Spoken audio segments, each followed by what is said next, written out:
사도행전 27장은 사도 바울이 예루살렘에서 체포를 당한 다음에 지금 어디로 지금 향하여 가고 있느냐면 이태리 로마를 향하여 가고 있습니다. 가이사라라는 지역에서 2년 동안 구금 상태로 있었고요. 로마의 시민권자가 가질 수 있는 권한 가운데 하나가 황제에게 직접 자기의 재판을 의뢰할 수 있다고 하는 겁니다. 그래서 가이사라라고 하는 항구를 출발을 해서 거기에 시돈이라고 하는 지역을 잠깐 들렸다가 그들이 도착한 장소가 루기아라고 하는 지역의 무라라고 하는 항구에 도착합니다. 거기에 이제 도착을 해서 그 다음에 배를 갈아탑니다. 아드라모테노라고 하는 배에서 조그마한 소형 배죠. 그 배에서 알렉산드리아라고 하는 배로 갈아탑니다.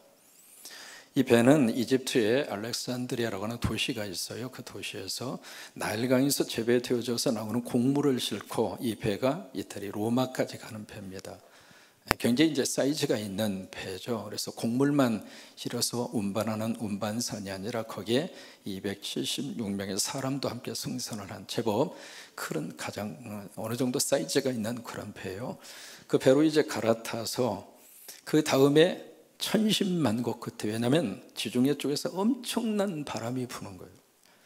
그래서 이제 그 바람을 뚫고 그들이 도착한 장소가 겨우 그래서 27장 앞부분에 보시면 간신히라고 하는 단어가 두 번 나오거든요. 겨우 그들이 도착한 장소가 그레데라고 하는 섬, 그리스에서 가장 큰 섬이에요. 제주도 섬의 3배입니다. 그 섬에 있는 미항이라고 하는 항구에 그들이 도착을 합니다.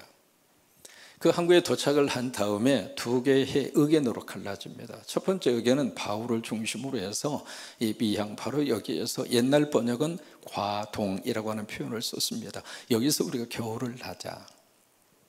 왜냐하면 우리가 기억하고 있는 대로 지금 이 시즌이 장마철이다. 장마철에 되면 분명히 비가 많이 올 것이고, 비가 많이 오면 바람을 불면 태풍 발생 가능성이 높다. 그러니 만약에 지금 우리가 항해를 강행한다면 심각한 사태를 맞이할 것이다. 우리가 싣고 있는 이 배, 이 화물뿐만이 아니라 배도 엄청난 손해를 입을 것이고, 또 하나 우리 생명에도 심각한 타격을 입을 것이다. 그러니 여기서 겨울을 지내자. 한쪽 그룹의 사람들은 그 미항이라고 하는 장소가 툭 터져 있어서 겨울에 굉장히 추워요. 지중해에서 불어오는 그 찬바람 때문에 거기서 겨울을 난다는 것이 굉장히 불편해요. 그런데 거기에서 한 65km 정도 남쪽으로 향해서 가면 피닉스라고 하는 큰 항구가 있습니다. 그 항구에 가면 그 피닉스라는 항구는 양쪽으로 딱 막아줍니다, 바람을. 그래서 겨울에 따뜻하면서도 편하기에도 편리하고, 항구가 크기 때문에 여러 가지 좋은 문화시설도 갖추어져 있겠죠. 그래서 우리가 그쪽으로 이동을 해서 거기서 겨울을 지내자 해서 이제 두 개의 의견으로 갈라진 거예요. 갈라졌는데 여기에 12절에 보시면은 거기에 많은 사람들이 어느 쪽의 의견에 지금 기울어져 가느냐면 더 많은 사람들이 페닉스로 가자.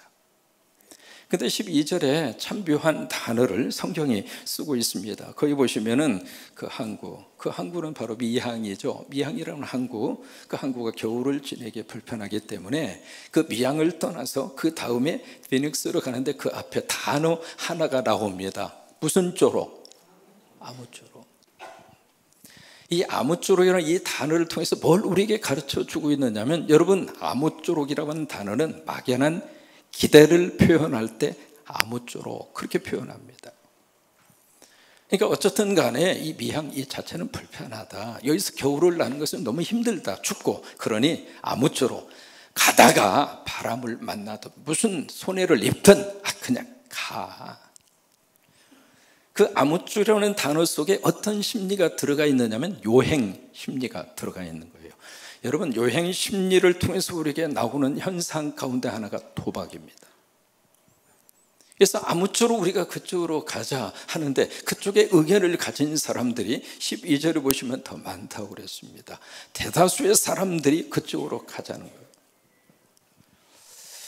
여기에서 우리가 두 가지를 깨달을 수 있어요. 첫째로 그들은 안전보다도 편리함을 추구하고 있습니다. 그 다음에 두 번째로 12절에 보시면 기도라고 하는 단어가 있어요, 없어요? 없습니다. 그들은 기도라고 하는 것을 몰라요. 하나님을 믿지도 않고요. 그리고 그들에게 기도의 필요성을 전혀 지금 못 느끼고 있습니다. 그래서 이 중요한 항해를 앞에 두고 그 대다수의 사람들이 기도하지 않았어요.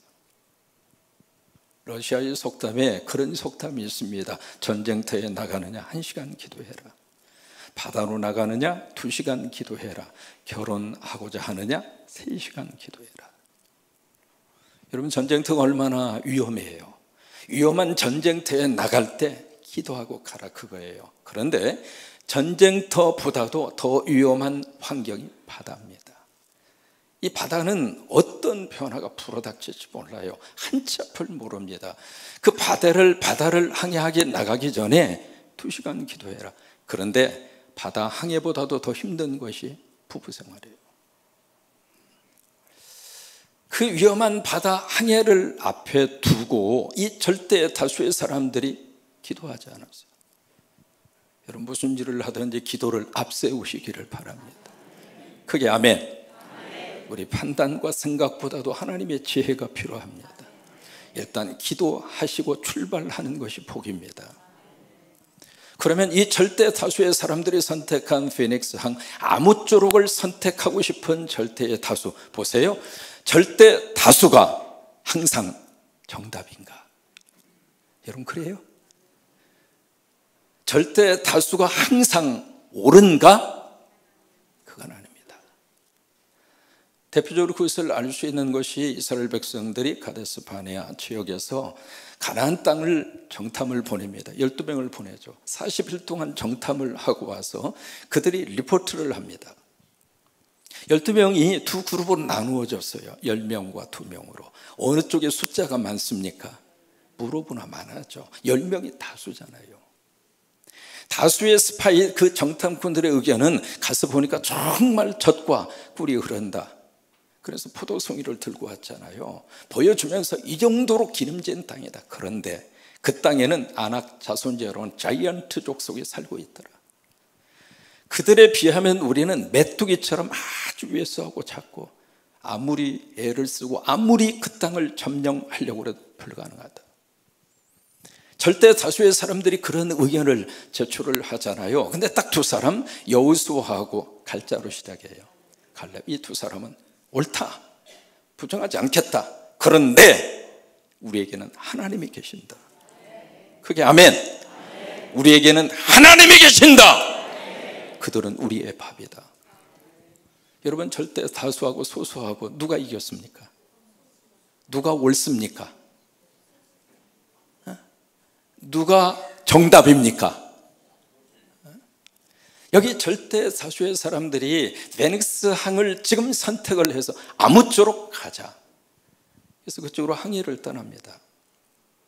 13절에 보시면 그 다음에 현상을, 참 그 다음에 어떤 일이 벌어지게 되는가. 13절에 그렇게 해서 출발을 합니다. 뭐가 불어요? 남쪽에서 순한 바람이 불어옵니다. 그러니까 순한 바람이 불어오니까 이게 배가요 완전히 잔잔한 호수를 항해하는 것처럼. 그러니까 그들이 무슨 생각을 하느냐면 그들의 뜻이 이룬 줄 알고, 봐라, 아무쪼록 선택하니까 되지 않느냐, 아무쪼록 가자고 해서 우리가 출발을 하니까 일이 풀리지 않느냐, 그 생각을 했잖아요. 근데 이와 같은 비슷한 상황이 요나서 1장 3절에서도 그대로 등장을 합니다. 같이 한번 읽습니다. 그러나 요나가 여호와의 얼굴을 피하려고, 누구를 피하려고? 하나님을 떠난 거예요. 지금 하나님을 떠나서 요나가 어디로 가느냐? 다시스로 가려고 지금 요빠라고 하는 항구에 나와 있거든요. 하나님은 어디로 가라고 그랬는가? 어디죠? 니느웨입니다. 그 선교 명령을 받은 다음에 요나가 싫습니다. 그 이방인 지역이고, 또 하나 니느웨는 아수르의 수도입니다. 아수르가 우리나라한테 얼마나 못된 짓을 했는데 그 원수의 나라 가서 무슨 복음을 전하고 십자가를 세우고 선교하고, 싫습니다. 그래서 하나님의 얼굴을 피한 거예요.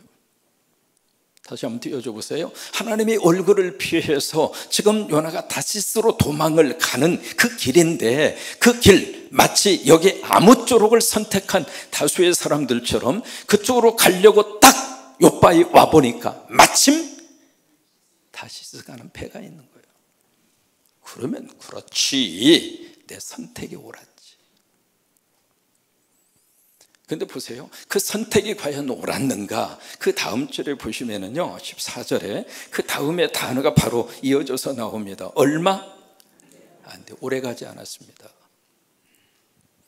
우리가 인생을 살면서요, 순간순간 우리가 끊어서 볼 수도 있습니다만은 삶을 끊어보지 마시고 멀리 보아야 할 필요성이 있습니다. 이 사람들이 그 순간 그 자리를 끊어서 보았을 때 자기가 옛날 번역에 득의한 줄 알고 그렇게 번역했거든요. 자기의 뜻이 이룬 줄 알고, 요나도 마찬가지였죠. 근데 길게 보니까 그게 아니었어요. 인생을 끊어보지 마시고 멀리 보시기 바랍니다. 우리가 인생을 끊어보면 조금 잘 나가면 사람이 한도 끝도 없이 교만합니다. 조금 일이 안 되고 일이 좀 막히고 그러면 완전히 그때 어떤 삶에 대한 의욕을 상실하고 그냥 밑바닥에 나락에 떨어지고, 우리가 멀리 인생을 들여다보면 끊어보지 마시고 멀리 바라보고 끝까지 바라보면 거기에 하나님의 역사가 있고 하나님의 도우심이 있고, 특별히 우리 자녀들에 대해서 그렇습니다. 자녀들 우리 끊어보지 마십시다. 지금 그런 상태에 있는 자녀라 할지라도 하나님이 도와주시면, 하나님이 함께 하시면 우리 자녀들 하나님이 귀하게 쓰신단 말이에요. 이게 끊어보았을 때 자기의 뜻이 이룬 줄 알고 착각하고 항해를 나갔는데 얼마 안 돼서 그 아무쪼록의 선택이 얼마나 비참한 선택이었는가.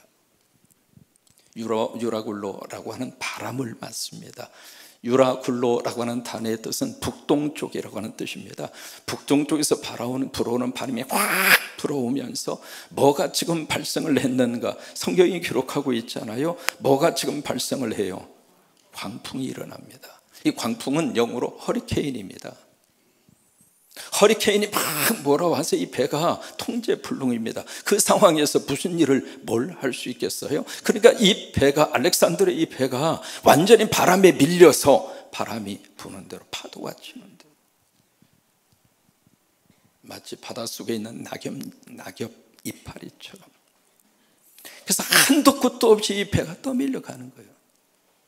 크레다라고 하는 이 섬에서 지금 거기에 미항에서 피닉스라고 하는 한국까지 65km거든요. 65km 남쪽으로 가려고 했는데 이게 그 섬에서 자꾸 배가 지중해 쪽으로 자꾸 떠밀리고. 그래서 거기에 가우다라고 하는 섬이 있습니다. 그 섬이 그리스라고 하는 그 나라의 남단에 있는 섬인데 마치 한국의 마라도하고 같습니다. 그 섬 지역으로 이 배가 떠밀려온 거예요. 그러니까 그 섬이 딱 있으니까 그 섬이 바람을 막아줘요. 파도를 막아줘요. 그러니까 어느 정도 숨을 돌릴 수가 있었죠. 그 틈을 이용을 해서 거루가 바로 뭐냐면 라이프 보트에서 구명선입니다. 구명보트예요. 구명보트를 배 위로 올립니다. 왜냐하면 막 파도가 치면서 이 구명보트 속에 물이 막 들어가고 이게 깨지기 직전이에요. 이게 만약에 구명보트가 깨지면 이게 비상사태의 방법이 없잖아요. 그래서 조금 여유가 생기는 그 순간에 구명보트를 배 위로 올려서 밧줄로 꽁꽁 묶어 놓습니다. 그리고 거기에다가 닷을 내려서 더 이상 배가 표류하지 않도록 닷을 내려서 배를 딱 거기에 고정을 시키죠. 고정을 시키는데 이게 바람이 잔잔할 기미가 안 보이는 거예요.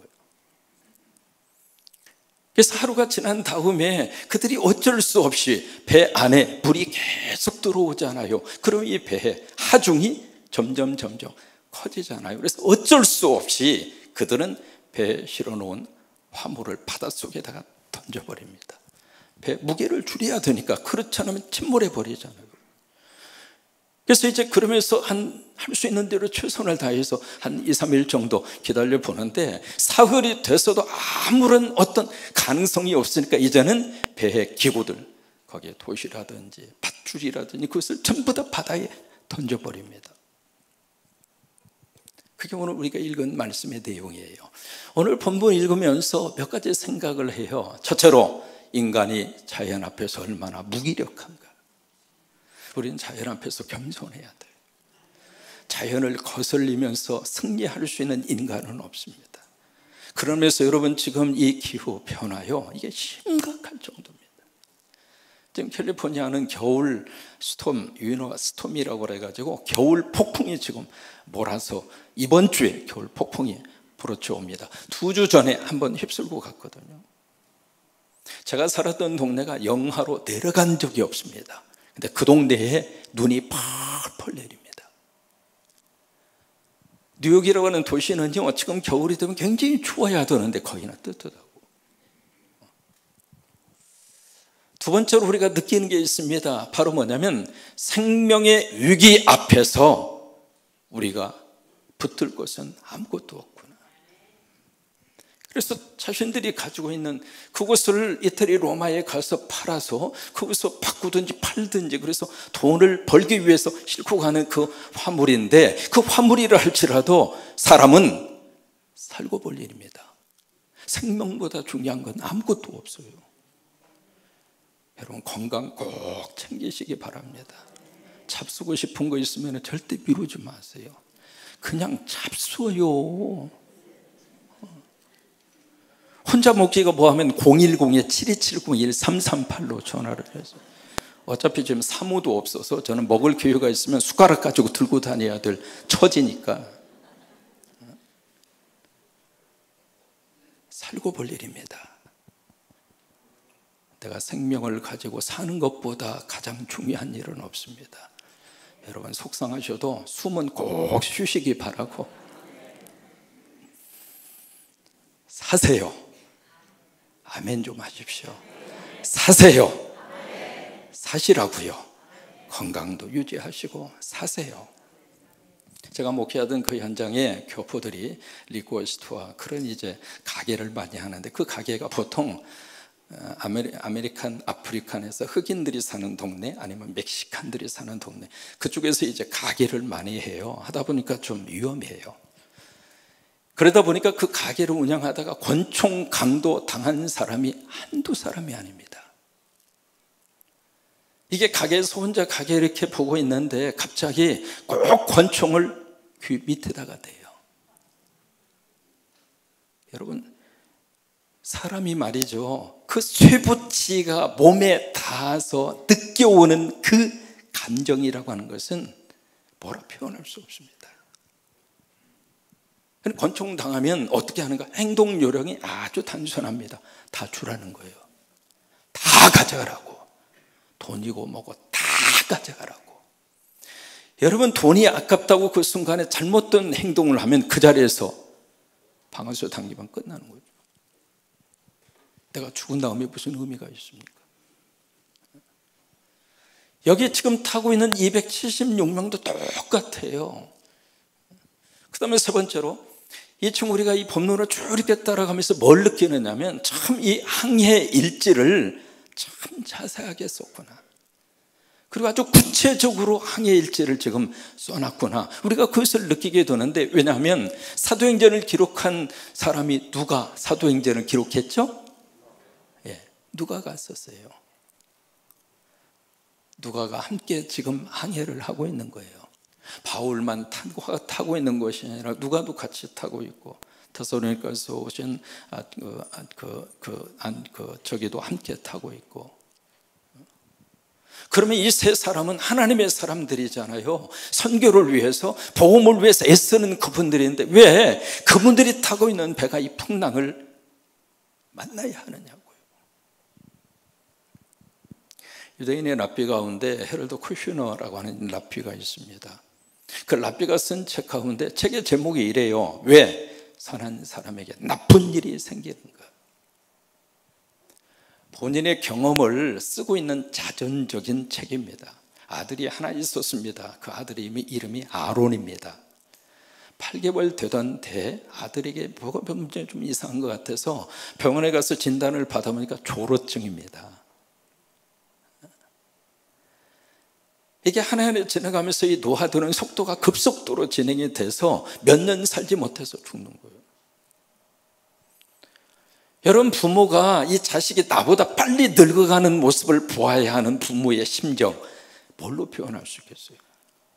그래서 14살 생일 맞이하기 이틀 전에 하나밖에 없는 아들 아론이가 세상을 떠납니다.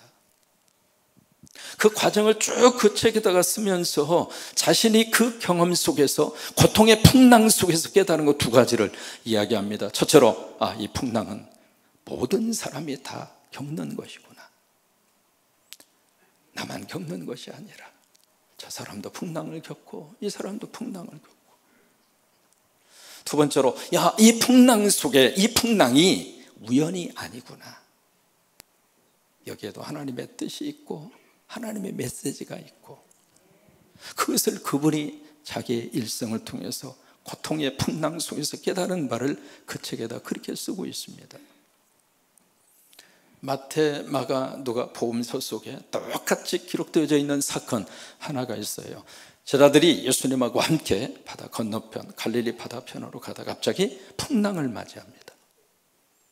이 갈릴리라고 하는 이 호수 자체가요, 사방이 다 산으로 둘러싸여져 있습니다. 그리고 밤과 낮의 기온 차이가 굉장히 높아요. 그래서 밤에 헐몬산에서 불어오는 차가운 바람이 밑으로 싹 불어오면 골짜기가 바람통이 돼서 그 바람이 갈릴리 해수면에 딱 이르면 돌풍으로 바뀌어집니다. 그래서 이제 잠자던 그 예수님을 깨워요. 그 내용을 네덜란드의 화가 렘브란트 화가가 있죠. 빛의 마술사라고 하는 별명이 붙어져 있는 그분이 갈릴리 바다의 풍랑 속 예수라고 하는 그림을 그렸습니다. 그림을 보시면은 빛과 어두움의 빛으로, 저분이 이제 렘브란트의 특징이에요. 그 미술이, 그 화가의 작품의 특징인데, 거기 보시면은요, 제자들이 지금 두 그룹으로 쫙 나누어져 있어요. 여러분 보시면 왼쪽에 있는 제자들이 있습니다. 이 제자들이 뭘 하느냐면 어떻게 쓰든지 이 풍랑 속에서 뭐라도 합니다. 네. 여러분, 그게 정상이에요. 풍랑이 불어왔을 때 아무것도 안 하고 손 놓고 있을 수는 없잖아요. 뭐라도 해야지. 근데 그 다음에 오른쪽 편에서 보시면은 거기에 누가 계시냐면 예수님이 계세요. 그 예수님과 그 주변에 앉아져 있는 제자들의 모습을 그렸습니다. 그럼 이 제자들이 예수님을 깨우면서 그렇게 깨우잖아요. 주여, 주여, 우리가 죽게 되었습니다. 풍랑 속에서 우리가 부르짖어야 할 것이 하나 있습니다. 뭐냐면 주여요, 주여. 주여라고 하는 말은 주님에게 답이 있습니다. 그게 주여예요. 이 속에서 나에게는 답이 없지만 주님에게 답이 있습니다. 그 고백이 주여라고 하는 고백이란 말이에요. 같이 한번 고백하십니다. 시작! 주여. 다시 한번 시작! 주여. 그래요. 풍랑 속에서 우리가 부르짖어야 할 부름은 주여란 말이에요. 주여, 주님에게 답이 있습니다. 도와주시옵소서. 우리가 죽게 생겼습니다. 예수님이 일어나셔서 그 문제를 해결을 하십니다. 해결을 하신 다음에 마태복음 8장, 마가복음 4장, 누가복음 8장, 거기 보시면 제자들에게 질문을 던집니다. 질문을 던지는데 예수님이 제자들에게 꾸짖성의 질문을 던지는 질문 내용이 조금씩 다릅니다. 마태복음에 보시면은 뭐라고 말씀을 하시냐면 너희 믿음이 적은 자들아, 이렇게 말씀을 하세요. 그 다음에 마가복음에 보시면은 너희 믿음이 없는 자들아, 믿음이 없다 이 말이에요. 여러분, 이 두 가지 내용은 좀 이해가 됩니다. 이 풍랑 속에서 이 제자들이 믿음이 있는 줄 알았더니 믿음이 없는 거예요. 또 하나, 믿음이 있기는 있는데 믿음이 아주 작은 믿음, 이해가 되잖아요. 그런데 누가복음을 보시면은 이 질문 내용이 너희 믿음이 어디 있느냐 이렇게 물으세요. 어디 있느냐? Where is your faith? 네 믿음 어디 있느냐? 이 누가복음을 읽으면서 우리 속에 이게 뭔가, 무슨 뜻인가? 이 풍랑이 거세하게 지금 일어나고 있는 이 속에서 그 제자들이 우왕좌왕하는 모습을 주님이 보시고 던지는 질문이, 네 믿음 어디 있느냐? 네 믿음 어디 있느냐? 그 예수님의 질문 속에 어떤 의미를 담고 있느냐면, 그 믿음이 너를 근거로 한 네 믿음이냐, 아니면 네 속에 있는 예수 그리스도를 근거로 한 예수의 믿음이냐, 그 말이에요. 어디 있느냐 이 말이에요. 여러분, 믿음이 나를 근거로 한 내 믿음은 풍랑 속에서 다 끝납니다. 사람이 평소에는 몰라요. 순풍에 돛탄 듯이 잘 나갈 때는 아무도 몰라요. 거대한 파도가 불고 허리케인이 불고 풍랑이 우리 인생 가운데 불어왔을 때 나에다가 근거를 두고 있는 그 믿음은 사라집니다. 깨집니다. 근데 내 안에 계시는 예수 그리스도, 예수님에게 믿음의 근거를 두면 풍랑 속에서 여러분, 우리 깨지지 않습니다. 예수님하고 함께 간다 할지라도 풍랑은 일어납니다. 중요한 것은 그 배는 침몰하지 않습니다. 어떤 풍랑이 온다 할지라도, 풍랑 때문에 고생은 할지 몰라도, 풍랑 때문에 어려움은 겪을지 몰라도 그 배 바닷속으로 수장은 안 당합니다. 그러나 나에게 근거를 두고 있는 믿음이라면 풍랑 속에 수장당하고 맙니다. 내 믿음이 어디 있느냐? 오늘 우리는 이 풍랑 속에서 누구를 믿고 풍랑을 이기면서 사는가? 내가가 아닙니다. 예수님에게 믿음의 근거를 두고. 요한계시록 3장 20절 말씀, 유명한 말씀이잖아요. 같이 고백합니다. 볼지어다 내가 문 밖에 서서 두드리노니 누구든지 내 음성을 듣고 문을 열면 내가 그에게로 들어가 그와 더불어 먹고 그는 나와 더불어라고 하는 단어 있죠? with me, 나와 함께. 예수 믿으면 예수님과 여러분이 하나입니다. 그게 아멘. 나와 예수 그리스도가 분리되어 있지 않습니다. 예수님은 타자이고 나하고는 멀리 떨어져 있는 그런 존재가 아니라, 예수를 믿으면 더불어 나와 함께 그 풍랑 속에서 주님의 능력을 의지하고 주님의 선한 능력으로 풍랑을 뚫고 나갑시다. 풍랑을 좀 견딥시다. 풍랑 속에서 주님이 나와 함께 하심을 믿으며 믿음의 근거를 내가가 아니라 주님에게, 마침내 풍랑을 극복하고 넘어서서 하나님이 기뻐하는 목적지까지 이르게 될 것입니다.